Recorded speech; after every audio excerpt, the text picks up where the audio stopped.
Episode के starting में हमें दिखाया जाता है कि किंग यू बेहोश पड़ी होती है और ज़ियाओ शेन उसके पास बैठा हुआ होता है और वो किंग के बारे में कहता है कि ये बंदा तो बिल्कुल ही पागल है, ये अपने मकसद को हासिल करने के लिए कुछ भी कर सकता है। आखिर एम्परर उस पर कैसे भरोसा कर सकता है। वो अभी उसके बारे में सोच ही रहा होता है कि हम देखते हैं किंग यू को होश आने लगता है और वो आंखें खोलकर देखती है तो उसके सामने ज़ियाओ शेन बैठा होता है। तो वो उसे अपने पास बैठा देखकर उठकर बैठ जाती है और ज़ियाओ शेन से कहती है कि मुआन और सांग यू वो दोनों कहाँ हैं। तो ज़ियाओ शेन कहता है कि वो तुम्हारे लिए मेडिसिन्स बना रहे हैं। ये कहकर वो उसका हाथ देखने लगता है, मगर किंग यू अपना हाथ हटा देती है और कहती है कि मैं बिल्कुल ठीक हूँ और वैसे भी हम दोनों अनमेरिड हैं, इसलिए हम दोनों को थोड़ा सा डिस्टेंस रखना चाहिए। शादी से पहले तुम किसी भी लेडी का हाथ पकड़ नहीं सकते, तो प्लीज़ अब ऐसी हरकत दोबारा मत करना। तो ज़ियाओ शेन उससे कहता है कि ठीक है कोई बात नहीं, मगर मुझे एक बात बताओ कि तुम दूसरों का ख्याल रखने की कोशिश करते हुए अपना ख्याल रखना भूल जाती हो, जिसकी वजह से तुम्हारी जान को भी ख़तरा हो जाता है। तो किंग यू कहती है कि हाँ तुम ठीक कह रहे हो, उस दिन गुफा में मैं बस मुआन की सेफ्टी के बारे में सोच रही थी, जिसकी वजह से मैं अपने बारे में तो भूल ही गई। तो ज़ियाओ शेन कहता है कि तुम्हें सीखना होगा कि खुद को प्रोटेक्ट कैसे करते हैं। तो वो लोग अभी आपस में बातें करने लगते हैं कि हम देखते हैं सांग यू उनके लिए मेडिसिन बनाकर आ जाता है और जब वो अंदर आकर देखता है कि किंग यू होश में आ चुकी है तो वो उसके पास आ जाता है और वो उसे मेडिसिन देते हुए कहता है कि तुम्हारी वेंट्स में आइस जम चुकी है, तुम्हें ये मेडिसिन पी लेनी चाहिए, इससे तुम बहुत ही जल्दी रिकवर हो जाओगी। और मैंने सोचा नहीं था कि तुम इतनी जल्दी होश में आ जाओगी, पर अगर तुम अब होश में आ ही चुकी हो तो फिर मैं तुम्हें कहूँगा कि ये मेडिसिन तुम पी लो, पर याद रखना कि ये मेडिसिन बहुत ही गर्म है, तुम्हें इसे ठंडा करना होगा। तो वो मेडिसिन ज़ियाओ शेन को पकड़ा देता है और उससे कहता है कि तुम इसे ठंडा करो और ख्याल रखना कि किंग यू इसे खुद ठंडा ना करे। तो किंग यू सांग यू से कहती है कि मुआन कहाँ है। तो सांग यू से बताता है कि उसे तुम्हारी बहुत ज़्यादा फिक्र हो रही थी, इसलिए वो तुम्हारे लिए कुछ और मेडिसिन लेने गई है और वो अकेली गई है, इसलिए अब मुझे भी उसके पीछे जाना होगा, वो अकेली परेशान हो जाएगी। ये कहकर वो वहाँ से चला जाता है। जिसके बाद हम देखते हैं ज़ियाओ शेन उस मेडिसिन को अपनी फूंक मार के ठंडा करने की कोशिश करता है। जिसके बाद किंग यू उससे वो मेडिसिन ले लेती है और उसे ठंडा करने लगती है और उससे कहती है कि मैं ये खुद कर सकती हूँ और तुम्हें वो सब कुछ करने की ज़रूरत नहीं जो तुम्हें दूसरे बताते हैं। मगर ज़ियाओ शेन उसकी बात नहीं मानता और उससे वो मेडिसिन दोबारा से छीन लेता है और उसे ठंडा करने लगता है।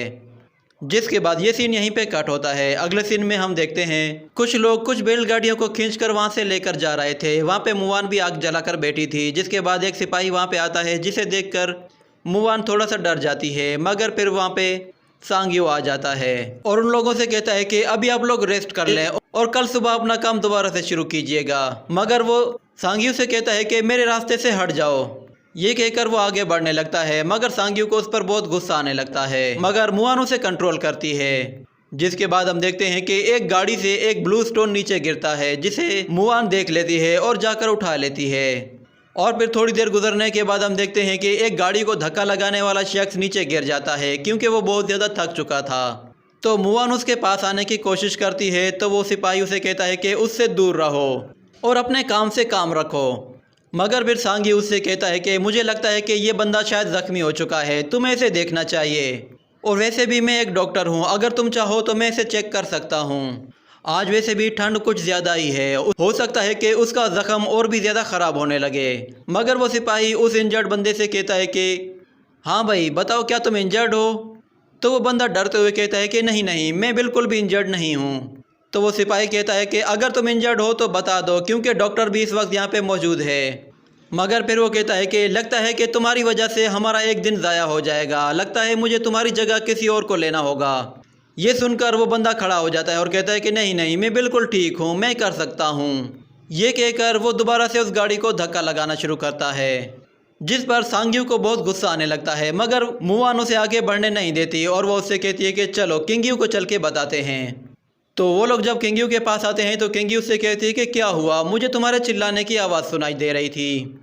तो सांग यू उसे सारा किस्सा बता देता है। जिसके बाद वो लोग डिसाइड करते हैं कि वो लोग जाकर खुद चेक करेंगे कि आखिर उन लोगों के साथ ऐसा क्यों किया जा रहा है। जिसके बाद ये सीन यहीं पे कट होता है। अगले सीन में हम देखते हैं वो सब लोग उस आर्मी के कैंट के बाहर आ जाते हैं, जहां वो लोग छुप छुप के सब कुछ देख रहे होते हैं। और फिर सांग्यू कहता है कि हमारी किस्मत ही खराब है, मैंने अपने मैजिकल क्लॉथ की सारी स्ट्रेंथ यूज कर दी, वरना हम लोग छुप करके अंदर से जा सकते थे और किसी को पता भी नहीं चलता। तो किंगी उससे कहती है कि ठीक है, सब्र करो, हम लोग रात होने का इंतज़ार करेंगे। और फिर वो दिल ही दिल में कहने लगती है कि यहाँ पे तो हर तरफ सिपाही ही सिपाही हैं, ऐसा लग रहा है कि जैसे ये कोई मिलिट्री बेस हो। और फिर वो मुआन से कहती है कि क्या तुम यहाँ पर फोर्स फील्ड का पता लगा सकती हो? तो मुआन एक मैप निकालती है और कहती है कि मैंने इससे पहले ऐसा कभी भी नहीं देखा, ये मैप बहुत ही पुराना है। मगर फिर ज़्याओशेन कहता है कि मुझे लगता है कि ये एक तरह की जेल है। तो किंग्यू कहती है कि हाँ, तुम बिल्कुल ठीक कह रहे हो, मुझे भी ऐसा ही लग रहा है। तो ज़्याओशेन कहता है कि मुझे कुछ नहीं पता, मगर मुझे उस टावर से कुछ अजीब सी फीलिंग्स आ रही हैं। तो किंग्यू कहती है कि हमें बस वहाँ जाकर उन लोगों को वहाँ से सेफली बाहर निकालना है। और एक बात का ख्याल रहे कि किसी भी सिपाही की हम पे नज़र नहीं पड़नी चाहिए, वरना उससे बहुत बड़ी मुसीबत हो सकती है। और वो मुआन से कहती है कि एक मर्तबा इस फोर्स फील्ड को अपने दिमाग में नोट कर लो, हम लोग घर जाके वापस मास्टर से पूछेंगे कि आखिर ये किस तरह की फोर्स फील्ड है। और फिर ज़्याओशेन सोचने लगता है और कहता है कि मुझे यहाँ से कुछ जानी पहचानी फीलिंग्स आ रही हैं, ऐसा लग रहा है कि यहाँ पे कोई ना कोई जानी पहचानी चीज़ है। जिसके बाद वो लोग रात होने का इंतज़ार करते हैं और जैसे ही रात होती है तो वो लोग चोरी छुपे अंदर जाने की कोशिश करते हैं। और जब वो लोग अंदर पहुंच जाते हैं तो देखते हैं कि वहाँ पे सभी विलेजर्स मौजूद हैं और वो सब लोग जाग रहे थे। तो किंगी उन लोगों से कहती है कि आप लोगों में से यान हू कौन है? हमें विलेज के चीफ ने यहाँ भेजा है ताकि हम लोग आप लोगों को यहाँ से बाहर ले जाएं। तो एक बंदा उनके सामने आता है और कहता है कि मेरा नाम यान हू है और जिस चीफ का आप नाम ले रही हैं वो मेरा अंकल है। तो किंगी उसे कहती है कि आप लोगों के पास अभी मौका है, यहाँ से भागकर अपने घरों की तरफ चले जाएं, क्योंकि हम लोगों ने यहाँ मौजूद सभी सिपाहियों को नींद की मेडिसिन से गहरी नींद में सुला दिया है। और आप लोग इस वक्त सीधा हाउलेन कैनियन जाना, वहाँ आपका चीफ होगा, वहाँ उससे मिलने के बाद आप लोग अपने अपने घरों की तरफ चले जाना। तो वो बंदा कहता है कि अगर हम लोग पकड़े गए तो ये लोग हमें मार देंगे, क्योंकि इससे पहले जिसने भी यहाँ से भागने की कोशिश की इन लोगों ने उसे मार दिया और उसकी बॉडी को हमेशा के लिए ऊपर लटका दिया और उन लोगों की बॉडीज आज तक वहीं पे लटकी हुई हैं। तो ज़्याओशेन उससे कहता है कि अगर तुम मौत से डरते हो तो फिर तुम आज़ादी की ख्वाहिश क्यों रखते हो? तो यान हू कहता है कि ठीक है, चलो मिल के लड़ते हैं, अगर हम लोग यहाँ से निकलने में कामयाब हो गए तो हम लोग खुशी से अपनी ज़िंदगी गुजार सकेंगे। और वैसे भी अगर हम पकड़े गए और मार दिए गए तो फिर इससे हमारे घर वालों की कम से कम परेशानी तो ख़त्म हो जाएगी, वो लोग हमारे लिए फ़िक्रमंद होना बंद कर देंगे। तो एक और विलेजर कहता है कि हाँ, तुम ठीक कह रहे हो, इस तरह टॉर्चर होने से तो बेहतर है कि हमें एक झटके में ही मार के ख़त्म कर दिया जाए। तो किंग्यू कहती है कि ठीक है, चलो आप सब लोग तैयार हो जाओ। जिसके बाद अगले सीन में हम देखते हैं सांग्यू बाकी बचे हुए लोगों को भी बेहोश करके वहाँ पे गहरी नींद में सुला देता है और फिर कहता है कि ठीक है, अब रास्ता बिल्कुल साफ है। मगर फिर अचानक से उन्हें कोई आवाज़ सुनाई देती है, जिसके बाद हम देखते हैं कि वहाँ की आर्मी का एक जनरल अपने बहुत सारे सिपाहियों के साथ बाहर आ रहा होता है। तो किंग्यू कहती है कि हमें यानू को बताना चाहिए कि वो लोग अपने साथियों के साथ किसी जगह छुपकर खामोशी से बैठ जाए और ज़्यादा शोर ना करे ताकि किसी को पता ना लगे। तो सांग्यू कहता है कि ठीक है, ये काम मैं करूँगा। मगर फिर सांग्यू की नज़र आसमान में पड़ती है तो उसे कोई चीज़ चमकती हुई नज़र आती है। वो चीज़ सीधा ज़मीन पे आती है और उस जर्नल के सामने आकर लैंड करती है। तो वो चमकती हुई रोशनी असल में एक इंसान था जिसने अपने आप को कपड़ों से ढका हुआ था। वो जर्नल उसे देखकर उसके आगे झुक जाता है, जिसके बाद किंग्यू उन लोगों को छुप कर देखने लगती है। जिसके बाद किंग्यू उस ब्लैक मास्क वाले बंदे को देखकर कहती है कि मुझे ये कुछ जाना पहचाना लग रहा है, मगर वो उसकी तरफ ध्यान नहीं देती और दूसरी तरफ चली जाती है। तो ब्लैक मास्क वाला बंदा जर्नल से कहता है कि क्या आपके पास आइस ऑरा है?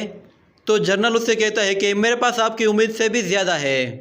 तो किंग्यू उन लोगों की बातें सुनते हुए कहती है कि मुझे तो इसकी आवाज़ भी कुछ जानी पहचानी लग रही है, मैंने कहीं ना कहीं तो ये आवाज़ सुनी है।